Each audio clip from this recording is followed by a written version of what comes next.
Hello friends, दोस्तों permutation combination इस chapter में अभी जो प्रॉब्लम सॉल्व करना है वो भी है डिस्टिंक्ट डिफरेंट अरेंजमेंट्स का, लेकिन थोड़ा अलग। देखिए क्या है, find the number of distinct words. Distinct जब भी वर्ड आता है डिफरेंट तो समझ लेगा उसमें कुछ न कुछ लेटर्स आइडेंटिकल है, और फिर अगर लेटर्स आइडेंटिकल है डिस्टिंक्ट अरेंजमेंट निकालनी है तो फॉर्मूला कौन सा है, n factorial upon p factorial q factorial r factorial, ये उसका कॉमन फॉर्मूला है।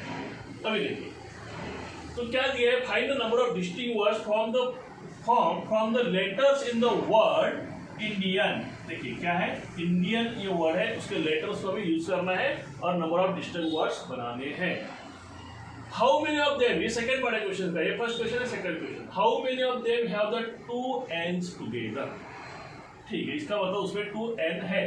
ओके देखिए, n 2 टाइम्स है, i भी 2 टाइम्स है, d एक ही है, a भी एक ही है, मतलब 2 लेटर्स 2 टाइम्स आए हैं। अभी हम क्या करेंगे, पहले n निकालेंगे। n कितना है, 1 2 3 4 5 6 टाइम्स है, सिंपल, n 6 आ गया। Now later I is 2 times. So P is equal to what? 2, क्योंकि I लेटर 2 टाइम्स है। उसके बाद क्या है, letter N is also 2 times. So Q is equal to क्या हो गया, 2। ठीक है, इससे आगे आ गया Q is equal to 2। Therefore, the number of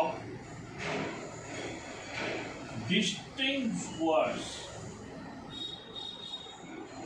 formed is equal to the number of distinct words formed। क्या क्या है, टोटल n कितना है, 6 लेटर्स है तो 6 है, I 2 टाइम्स है, P की वैल्यू 2, n 2 टाइम्स है, n की वैल्यू हुई, Q की वैल्यू आ गई 2, तो P 2 है, Q 2 है। इस फॉर्मूले में हमें वैल्यू सब्स्टिट्यूट करना है। n की वैल्यू क्या है, n की वैल्यू है 6 फैक्टोरियल अपॉन p की वैल्यू क्या है, 2 फैक्टोरियल, q की वैल्यू क्या है, 2 फैक्टोरियल। सो इसे सॉल्व करना है, अभी इसकी वैल्यू निकालना है।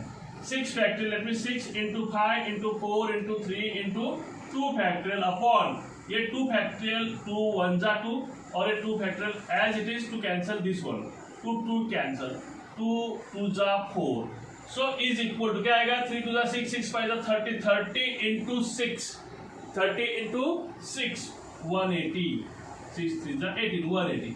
तो ये आ गया total number of distinct words from the letters of the word India, जिसमें 2 लेटर्स आइडेंटिकल थे, I 2 टाइम्स था, N 2 टाइम्स था।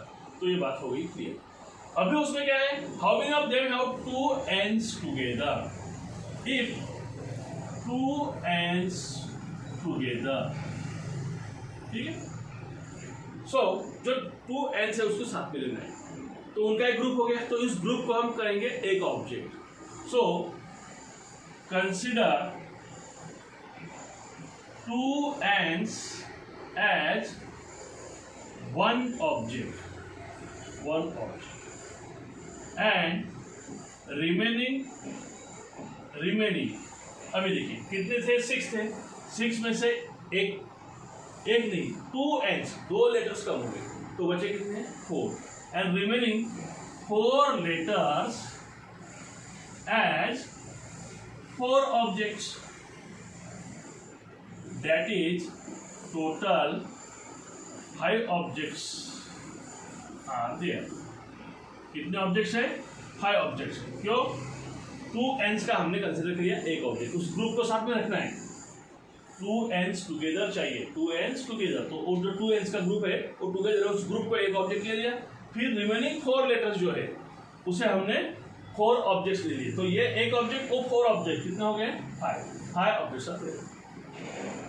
Therefore, total number of words formed if 2 ends are together is equal to, formula वही क्योंकि उसमें और आई identical है ही, ठीक है। तो क्या आएगा, यहाँ पे भी 5 ऑब्जेक्ट्स है तो 5 फैक्टोरियल, जहाँ पे n फैक्टोरियल था वहां पे आ गया 5 फैक्टोरियल अपॉन, इसमें और क्या है, एंड i इज 2 टाइम्स, इसमें भी i 2 टाइम्स है, मतलब q की वैल्यू 2 है तो ये आएगा 2 फैक्टोरियल। n की वैल्यू भी 2 टाइम्स है, लेकिन उसे हमने यहाँ पे नहीं लिया, क्यों नहीं लिया उसे पहले समझ लेते हैं। 2 n's टुगेदर है, अभी जब साथ में लेंगे तो उन दोनों में भी एक अरेंजमेंट बनेगी। So 2 n's can be arranged among themselves in 2 factorials। कितने 2 फैक्टोरियल से वो एक दूसरे में अरेंज हम उन्हें कर पाएंगे, लेकिन आइडेंटिकल भी है ना, तो अपॉन 2 फैक्टोरियल भी आएंगे, n n 2 टाइम्स है तो 2 फैक्टोरियल क्या हो जाएगा, 1 हो जाएगा। तो n's के लिए जो 2 n साथ में होने के कारण जो परमुटेशन बनने वाला है उसकी वैल्यू क्या है, 1। इसलिए हमने यहाँ पे कुछ लिखा नहीं, चाहे तो उसे 1 लिख सकते हैं, जो कि क्या है, n's के आपस का 2 n's amongst themselves जो अरेंज होंगे उसका परम्यूटेशन 1 है। एक्चुअली कितना आता है, 2 आता है, लेकिन आइडेंटिकल है, n n सेम है, इसलिए अपॉन 2 भी आएगा, 2 फैक्टोरियल अपॉन 2 फैक्टोरियल 1 आएगा। अब इसे सॉल्व करना है, क्या आएगा, 5 into 4 into 3 into 2 factorial upon क्या है, 2 फैक्टोरियल, 2 2 कैंसल, 4 3 जा 12, 12 5 जा 60, क्या आ गया आंसर, 60 आ गया। इस तरह से अगर 2 n साथ में है तो दोनों एक दूसरे के साथ अमंग देमसेल्स उनकी जो अरेंजमेंट रहेगी वो 2 फैक्टोरियल रहेगी, लेकिन आइडेंटिकल है तो अपॉन 2 आएगा, अपॉन दिस फॉर्मूला, और वो 1 हो जाएगा, इसलिए into 1, 5 factorial upon 2 factorial into 1, ये आंसर आ जाएगा 60। तो दोस्तों इस तरह से हमें इस प्रॉब्लम्स को सॉल्व करना है, इसे समझ लेना है। अगर आपको अच्छे से समझ में आता है तो इसे सॉल्व भी करना है। लाइक करना मत भूलना, लाइक करने में बहुत कंजूसी करें, लाइक कीजिए और दोस्तों को शेयर कीजिए। उसी के साथ सब्सक्राइब करना मत भूलिए दोस्तों, क्योंकि अगर आप सब्सक्राइब करेंगे तो ही आगे की वीडियोस आपको देखने को मिलेंगे, ठीक है। क्योंकि सारे चैप्टर्स 12 के हम यहाँ पे लेने वाले हैं, ईच एंड एवरी प्रॉब्लम लेने वाले हैं, साथ में ही जेई भी लेंगे, 11 के भी कुछ चैप्टर्स साथ में पैरेलल चालू है, उसे भी देखते जाइए। प्लेलिस्ट आपको मिलेगी हमारे चैनल पे, आपके डिस्क्रिप्शन में हमने प्लेलिस्ट दी है इस चैप्टर की। मिलते हैं नेक्स्ट वीडियो, बाय।